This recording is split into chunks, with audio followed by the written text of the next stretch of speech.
नमस्कार मित्रांनो, आज आपण बघणार आहोत पूजा करताना अर्धचंद्र का ओवाळावे, काय आहेत महत्त्व. मित्रांनो, आपल्या देशात अनेक लोक श्री स्वामी समर्थांना मानतात. त्यांचे दररोज मनोभावे पूजन करून सतत त्यांचे नाम जपत असतात. तसेच अनेक भाविक आपल्या घरातच स्वामींचे पूजन करू शकतात. स्वामींची प्रतिमा किंवा मूर्तीची स्थापना घरातील देव्हाऱ्यात करू शकतात.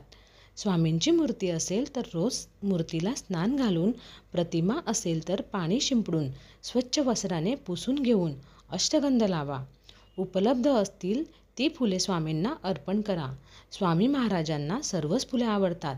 त्यांना अप्रिय असे एकही फूल नाही.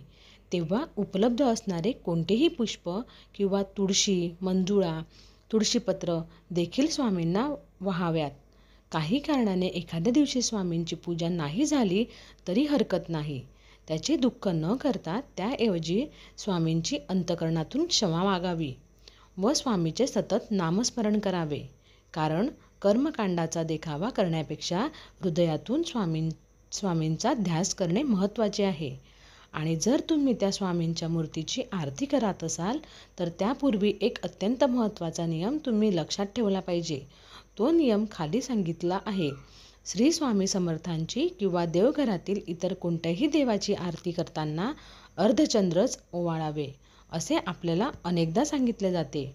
पण स्वामी समर्थांना अर्धचंद्रच का ओवाळावे, यामागे नेमके काय कारण आहे आणि स्वामी समर्थांना नेमक्या कोणत्या पद्धतीने ओवाळावे असा प्रश्न अनेक भाविकांना पडलेला असतो. तर आता आपण त्यामागील मूळ कारण काय आहे ते पाहूया.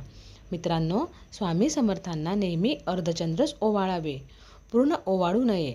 कारण अर्धचंद्र ओवाळल्याने देवाभोवती आगीचे कवच तयार होते. त्यामुळे केंद्रात किंवा घरी स्वामी समर्थांना किंवा इतर कोणत्याही देवाला ओवाळताना अर्धचंद्रच ओवाळावे. त्यामुळे जर तुम्ही आपल्या देवघरात स्वामींची मूर्ती स्थापित केली असेल तर त्याची आरती करत असताना किंवा देवघरातील इतर कोणत्याही देवाची आरती करत असताना नेहमी अर्धचंद्रच ओवाळावे. मित्रांनो, जर आपल्याला व्हिडिओ आवडत असेल तर व्हिडिओला लाईक करा, शेअर करा आणि कमेंट्स करायला विसरू नका. भेटूया अजून एक अशाच व्हिडिओमध्ये. तोपर्यंत बाय.